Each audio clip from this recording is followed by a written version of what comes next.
taong bayan, ang tamang solusyon dyan, kung ang pinag-uusapan hindi panay ngak-ngak lang, hindi panay ganun-ganun lang, ang tama dyan, ang solusyon, mag-ano lang tayo, yung let's call for the abolition of the PNP. Abolish! Abolish! Yes. Disband! Abolish. Tanggalin. And everyone, Mga lahat abusado. kayo, turn over nyo lahat ng firearms nyo, ibalik lahat sa supply room, ibalik lahat ng armas nyo, disarmahan kayong lahat. Kasi wala kayong kakwenta-kwentang mga polis. Correct. Wala kayong kakwenta-kwentang to serve and protect, mga sinungaling. Mga bubo. To serve and protect, kayo pang ang tinik sa ulo ng mga taong bayan. Kaya nga. I-abolish kayo as an organization at palitan na lang kayo. Yun yung tama. And I do hope magkaroon ng gera para, Diyos ko. Yeah, magkagira yan para maubos ang mga pulis na yan, para maubos ang kasamahan ni Tory. Because wala, paikot-ikot lang tayo. Ganito lang tayo ng ganito eh. Sana maggira nga. May kurakot kang mga politiko, may pulis kang mga abusado. Nantoko Anong klaseng bansa meron tayo? Kaya nga. Kawawa ang mga ordinaryong Pilipino.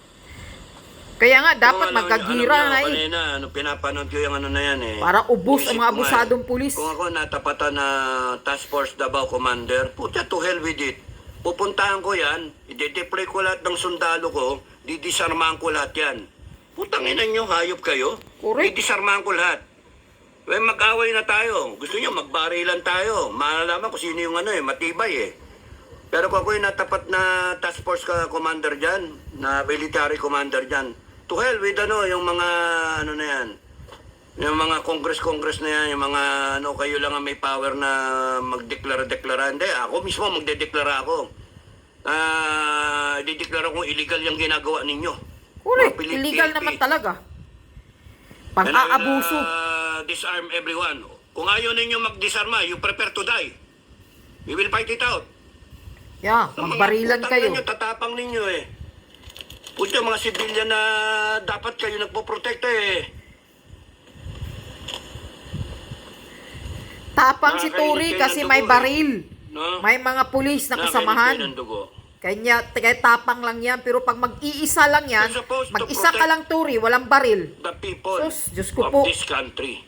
Siguro yung While at the itlog same mo, time you are enforcing the laws. sumisiksik Wala sa puwit mo. sinasabi, you are authorized to break the law. Correct. Tarantado. You're not supposed to, walang sinasabi na while you're trying to enforce the law, you can also violate the law. Yeah, correct. You can also commit all these hostilities against the people you have sworn to protect. The people who are supposed to give you your salary every month. And here you are, all 2,000 plus of you, na walang pake. May natake na wala kayong pake. May namatay. Mahayop kayo. May Ba't inaatake. hindi magagalit ang tao sa inyo? Tapos, please, paintindihan nyo kami, pakisamahan nyo kami. Tarantado. Gago kayo. Kaya nga, ako, mapaw na ako eh. Disband na lang kayo. Disband ang buong PNP. Kaya nga, i-abolish ang mga piinping abusado Disband lahat. kayo. Palitan kayo ng panibago na organisasyon who will cater to what the people want. That is, we respect the Constitution, we respect the rights of the people. Correct. Ganon. You implement the rules and regulations of this country properly. Hindi yung kayo magbe-break ng law. Kayo nag-ano ng mga droga. Puta kaya, kayo yung nakikidnap. Kayo yung correct. mga lahat eh. Ng illegal kayo eh. Nadadama yung mababait eh. Now, there's got to be a way na i-transfer o ma-process yung mga matitino para dun sa bago na. Pero ako, pointless eh. Panay tayo reklamo. Solusyon dyan talaga, i-disband ang PNP na yan. Philippine National Police, because failure. Correct. It's Failure. more of a heartache. It's more of a problem rather than an instrument for nation building. Ano Exactly. magiging instrument ng nation building eh? Nung drug war eh, panay mga police yung involved. na mga drug mga drug syndicate. Ha, di ba? Yung mga pulis pa yung may nag-handle ng mga kriminal. Oh. Mga kidnap for ransom. Correct. Yung mga recycling ng mga nahuling droga. Droga. Mga ninja cop. Oh, correct. Oh, paano yung problema binigay ng pulis eh? Correct. Pulis Kasi ito lahat ngayon, ang may yung kadarantaduhan KOJC. sa Pilipinas. Kaya nga, kayong mga nasa Senado, no? Kayong mga nasa Senado, kayong mga Kongreso, lahat kayo, imbestiga na naman kayo, mangyayari dyan. And then, ano na naman mangyari? Walang mangyayari. Imbestiga ng imbestiga Ay, para naku. ano? Ang sa akin, failure yung organization. Failure. Anong gagawin mo pagka failure, no? Isara mo. Correct. Kung kumbaga Abolish. sa negosyo, bad investment. Exactly. Talagang bad investment. Magkano ba budget ng PNP? Bad investment talaga kayo. Panay sakit ng ulo. Panay Yes. sakit sa damdamin. Hindi nyo na may babalik yung mga namatay. Hindi nyo na Exactly. may babalik. Yung trauma, paano nyo tatanggalin yung trauma ng mga tao ron? Ha? You're supposed to, you're supposed to help the people. And here you are, causing pain, causing suffering, causing the people to curse you. Put Yes. isipin mo yun? No Exactly. religious group, mura-murahin kayo, bastusin kayo, mga demonyo kayo. Hindi lang religious Kaya nga, group, no, pati tama ako, lang yung sobrang disband kayo. mura kong sinahinayupak na The turi na next yan. president, kung meron man, kung kunyaring maging presidente ka man, BP Sara, kung sakasakali kang maging presidente ka, malay natin, 2020 niya, di ba, kung tatakbo ka, or much earlier. Kakampi mo ako, na palitan yung buong PNP na yan. Ha? Yes. Palitan, isara. Naintindihan niyo ako, BP Sara, isara ang entire PNP. Correct. Yung mga nandyan na mga i-reprocess sila. Tignan ko sino dyan yung talagang mga scalawag once and for all. Kung Yeah. sino yung matitino, tignan lahat ng 2015, lahat. Meanwhile, ipahawak muna sa AFP. Pahawak muna sa Marine. Sila na Yeah, muna. papahawak ang sa law mga sundalo, enforcement. mga Marine sa army. buong AFP. Sandali lang yon. Because may matitira, i-reprocess yan. It will take only a few weeks. And then, yan na yung skeleton. And then, we fill it up again to 200,000 if kailangan. Marami mag-volunteer man. Pero yung selection process, yung value formation, yung core ethics ba, no? Moral values ng mga pulis natin, we make sure na nasa tama na. Hindi na yung ganito. Yeah, tama ka talaga, sir. Sinusweldohan natin tapos ganyan, iiyak tayo dahil lang sa maatake tayo dahil sa kagaguhan ng mga yan. Putang na mga yan. Ano mga, saan ba loyalty nila? Nasa isang tao ang loyalty nila. Correct. Yun yung mali. Dapat ang loyalty ng institusyon, no? Kay AFP man yan, o kay PNP yan, ang loyalty niyan nasa taong bayan. And that's Correct. the reason kaya sila nandyan. That's the reason why they are existing as an organization to protect the people. Correct. Di ba? Kaya to nga. protect the Constitution. Oh, tingnan nasilaw nyo ginawa ng siguro PNP. si- si Anong Tories Constitution na sa pinaprotect nila? Oh. Bina-violate nila yung rights ng mga tao. Naabuso ang tao. Putragis yan. Naturingan na PNP. Ha? No more. We shut them down. Correct. We shut them down. Anong ginawa nun sa PC? Ha? Anong ginawa nun? Doon sa PC ni Marcos Sr. na abusado. Noon, sorry doon sa mga mababait. Pero at that time, the perception was sobrang abusado ng PC at that time. Yeah, Why? Philippine Because Constabulary they implemented martial law. Mga abusado din. And nung panahon na yon, ay nakita ko yung yung transition, nag-create ng bata si General Gutang, Congressman Gutang na classmate ni Canyeso, Class 56 Academy, PNP law. Ah, At yan. saan nangyari, yung PC, inilipat. Ang tanong ko kagad kay Sir noon, sir, nililipat nyo lang yung abuso. Di pa nagiging unit yung PNP, abusado na kaagad yan. Correct. Di ba? Pinalitan lang yung pangalan. So yung pa rin yung unit.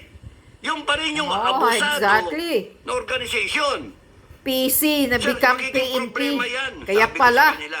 Sir, magiging problema yan. kaya pala mga Pinalitan nyo lang abusado, yung pangalan eh. galing pala sa Kami nga PC nakakasabay noon. namin yung mga field force, yung mga INP, nakakasabay namin yung PC. Eh lahat ng reklamo ng mga civilian sa kanila Sila Oh. yung abusado Sila yung ratatatat, indiscriminate firing, may mga tinatamaan. Sila itong akala mo na ambush, na flat tire lang pala, ratatatat, patay yung mga tao. Sila yung kumukuha ng manok. Kaya nga ayaw kong ma-identify sa kanila. Kaya laging sinasabi, dapat suot yung musang. Kasi pagka hindi mo suot yung musang, mapagkakamalang kayong PC. mga PC. Oh, At that time, yung pa. ganon. 1990, naging batas, ayan na. Ginawa ng, from Philippine Constabulary, ginawa ng Philippine National Police. Kineri over. What do you expect? Oh, mga bugot Ayun. din. Hanggang ngayon, 2024, problema ang PNP. Oh, sirang itlog. Kasi carried over Correct. Yung masamang ugali. Sino ba nagpapasabong nung araw? Sino ba nagpapawedding? Sino ba yung mga gumagawa ng illegal logging? Panay PC. Sino yung mga nag-gun running? Sino yung mga nag-smuggling? PC. Oh, see? Sino nagparami ng rebelde? PC. Oh. Tangino yan. Kaya nga, failure yung organization. Kunwari pa tayo, nakailang gastos Kinalitan na tayo lang dyan. pala ng pangalan Meron ng pa tayong PC, mga ginawang moral ethic PNP. na yan na pinagsasabi ng mga character formulation, etc. Kaya pala. Wala. It's the same, baloni. The same Isang egg. kaing na pinalitan mo lang ng pangalan. Ito, kaing na itlog. Kaing ng mga bukok na itlog pala. Oh, mga Oh, bugok. inilipat mo, pininturahan mo, ginawa mong balot. Wala pa rin. Bugok pa rin yung loob Wow. Kahit pinturahan mo ng pinturahan ng pula, palabasin mo ng palabasin na mga balot ito, high quality na balot. Pag binuksan mo, mamumura ka ng taong bayan, ng customer. Putaragis ka bulok naman itong binibenta mo. Ayun, bulok ang PNP. Oh. Yun yung history. Napakasimple. Kahit bata maintindihan yan. Na bugok na yung organization, no? Ang ginawa nila para ma-recover ng tiwala ng taong bayan kasi people power na after EDSA 1 na kailangan i-transform ang PNP ni Ramos. Head ni Ramos. Kaya nga alam ko hindi tamang official si Ramos. Because sa kanya, siya ang head ng PNP. Nag-ambisyon pa maging presidente ng Pilipinas. Kaya palpak si FBR. Because yung mismong tao na sa ilalim niya, PNP, PC, INP, at that time, under sa kanya as a major service Oh, ganun pala. branch ng AFP, under Bear. Nawala si Bear, inimbestigahan, panik si Ramos. Integrated pa rin yung PC, INP. After ng people power, baguhin yung pangalan. Naging PNP ng gagawing abusado. Philippine National Police, civilian in nature. Putragis. Yung PC nga noon civilian na nga in nature noon Oh. Hindi lahat wag magtatampo yung masasama, yung mababait. No, hindi lahat ng PC mga walang ya. Maraming nag-retire na mahirap. Marami. Matitino, may tangal. Pero maraming mga loko-loko na na-carry over from PC ginawang PNP and so on and so forth. Oh, so kaya ganyan ngayon, problema Maniwala ng ka sa bansa puta at kasi ng yan. taong Kaya bayan ang ng PNP. That's the root of the problem. Oh, correct. We are insisting that the PNP can be a trusted organization, pero kung titignan ninyo, simula't mula pa, may problema na yung organization. Binago lang yung pangalan. Bugok na kaing ng itlog. Oh, correct. Hawa-hawa. No, hawa-hawa. Nakakahawa ng Kung ikaw, bugok. bago ka sa serbisyo at pagka inabutan mo panay mga siraulo, ay kawawa ka. Ganon din sa academy eh. Papasok ka, inabutan mo, upper class na tarantado, hazer. O pag labas mo, hazer ka rin. Correct. Tuloy-tuloy. Kaya mas maraming bulok noon, ayan, hawa-hawa. Na-retire na iba, pero na-carry on yung mga mali na ginagawa. Kaya kita nyo ngayon, ang problema natin, PNP. Isa sa problema natin. Droga, no? Sindikato, kidnapping, ransom, di ba? Yeah. Pogo, naknanto ko eh. You name it eh. Problema ang PNP eh. Somehow merong connected na illegal, may mali, and then nakikita ninyo, sila naguhulihan. Nahuhuli ng matitino na PNP, yung mga walang iya na PNP. Ngayon ang tanong, ano yung kategorya ng mga PNP na pumunta sa KOJC? Mga mababait ba yun o mga walang iya? Di ba? Mga walang iya, mga isinama ni Kaya there's a way Turi. of doing it. Disband na lang natin yung buo na yan na organization and then i-reprocess na lang natin yung mga matitino.